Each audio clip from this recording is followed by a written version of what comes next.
the coach anymore. What was it like for you to wear number 7 after Ted Lindsay here? Well, I thought about that when I got here, but it was kind of an exchange. Gary Younger was wearing 7, and I was wearing 7 in St. Louis, and so when I came here, I got 7, and when Younger went to St. Louis, he got 7.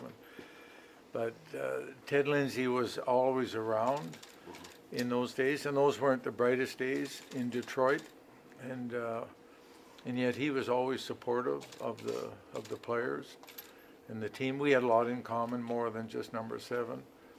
I'd been involved in the Players Association. In fact, I was president of the Players Association when I got traded to Detroit, and he'd gone through a lot of adversity because of the Players Association as well.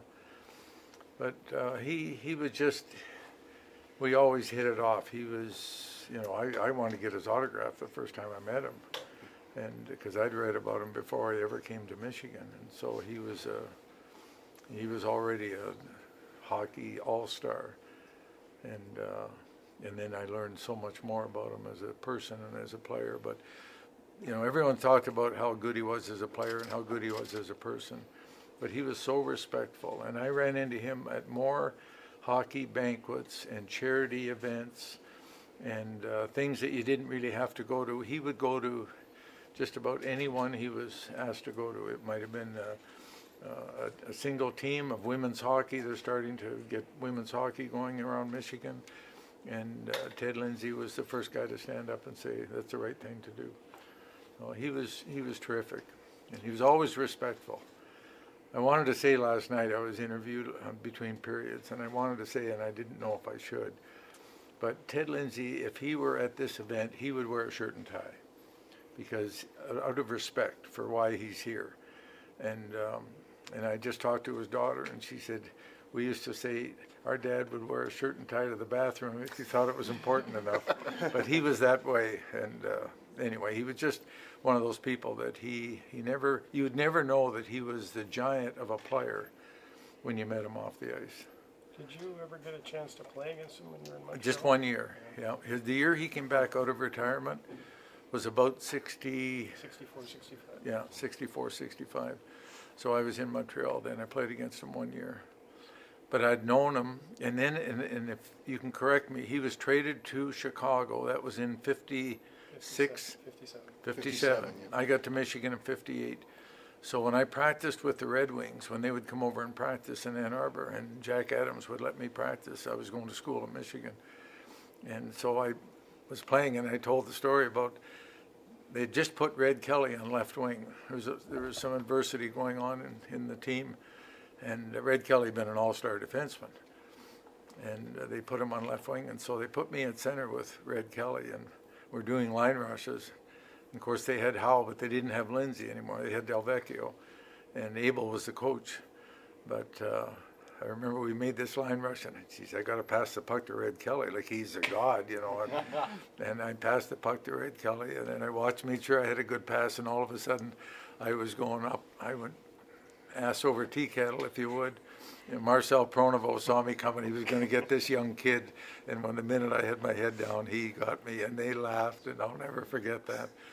But they were a good group of guys. And then Red Kelly got traded a few years later to Toronto, and then he became a centerman. So it was, they had a lot going in those days, the Red Wings did. And of course, Howe was a giant of a man, but they lost Lindsay, and then he came back and played that 1 year, and I was in Montreal. So You were president of the PA from when to when? good question. 3 or 4 years, I believe. But you were when you got traded. Yeah. Can you, for people, I mean, we know the history of him helping found, the association. But Yeah.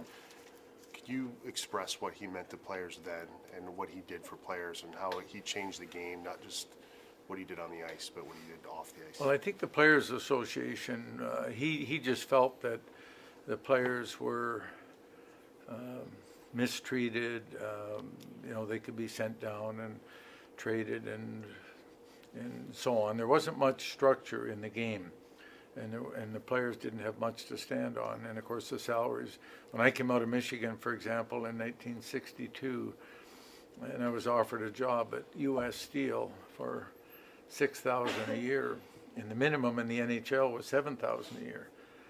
And we thought, boy, that's, that may not be a lot. Well, that's what Lindsay and those guys thought, 6 years previously when they talked about the average salary in the league was under $10,000, and the minimum was who knows how much. And I don't think there was a pension until Ted Lindsay bartered for to have a pension in the league. So you'd have to look that up. Be interesting. The players at the time wouldn't have appreciated. They just wanted to play, but there was no pension. There were no benefits. I don't know if there was any health care or any moving expenses if you got traded or sent down or whatever. So it wasn't a big thing. And I can't say I was a union guy. I came out of Michigan with a business and then an MBA degree. But I was traded. One of the reasons I was traded was because I wouldn't resign as the president. So Brad, you had just such one a, of those things. But this isn't about me. This is more about Ted Lindsay. you had such a good relationship with him. You brought him to Michigan events into the locker room several times. Yeah. There's an iconic photo that still hangs at Yost of you and him Yeah. in the locker room. What does that mean when you bring a guy like Ted into the locker room to see those players? Well, I brought him in to talk to our team. Maybe this is the most recent time was 10 or 15 years ago. And we walked in and I think he was shrinking. He was always small on the ice, but he was smaller, as he got older. And so I introduced him as Ted Lindsay, an all-star left winger in the NHL. And our team, I'm sure they're all thinking, who's Ted Lindsay? Like most of them wouldn't know. And so then I gave him some of his history and his stats, and I said, by the way, there's a trophy in the NHL now for the best hockey player in the league, and it's named after Ted Lindsay. Wow, that got their attention. But anyway, he talked to them and Ted loved to talk about hockey and about life and school, and he applauded the fact they're going to school and they want to be hockey players. And at the end he said, and remember one thing, always be on time. And so I asked them about a month later, I said, you remember that player that we had, that old player come in and talk to our team? Oh yeah, Ted Lindsay. And they'd all looked him up. They Googled him, what do you remember about his talk? Always be on time. That's the first thing I remember. So sometimes it's not the first thing you say, it's the last thing you say. Yeah. When you were playing with the Wings, he did not have a role with the team at that time, No. right? He wasn't No. GM or coach yet. So, No. but he was around Olympia. He came down every day to work out, like he was still in his fitness mode. So that went all the way back to then, Oh yeah, because he did it Oh, at the yeah. Joe. And, yeah. And this was at the Olympia. Mm-hmm.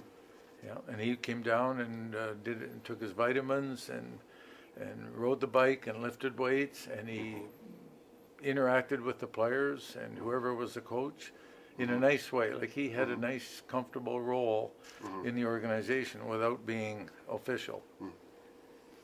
So he's a classy guy, and what a competitor! Like we mentioned last night, if he was on the other team, he was your worst enemy. If he was on your team, he was your best friend, and he was loyal to that. So, and you've heard stories about the teams they traveled by train. So if we played Detroit, if I was playing for Montreal and Detroit came, we always played at home on Saturday. And then we would come here on Sunday. Both teams got on the same train and they both had their own cars. But to get to the dining car for breakfast, one of the teams had to walk through the other team's car, and it was like you thought a war was going to start when you walked in. It was just total silence when you walked through, and then you come back through. And that's how all the players felt. I mean, the Dickie Moores on Montreal felt just as, competitive as the Ted Lindsays, and they would go head to head on the ice. And it was, there was no friends on the other team. Did you ever walk by him in one of those circumstances? Oh yeah, and he wouldn't say anything, but he was just him. It's Lindsay.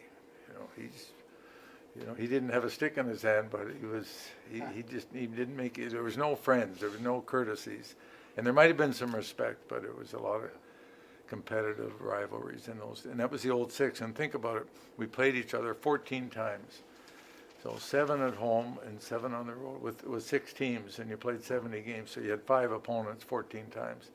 That's why there were rivalries. So it was good stuff. Thanks, Thanks, Coach. Rick. Yep, thank you. Thanks, Rick.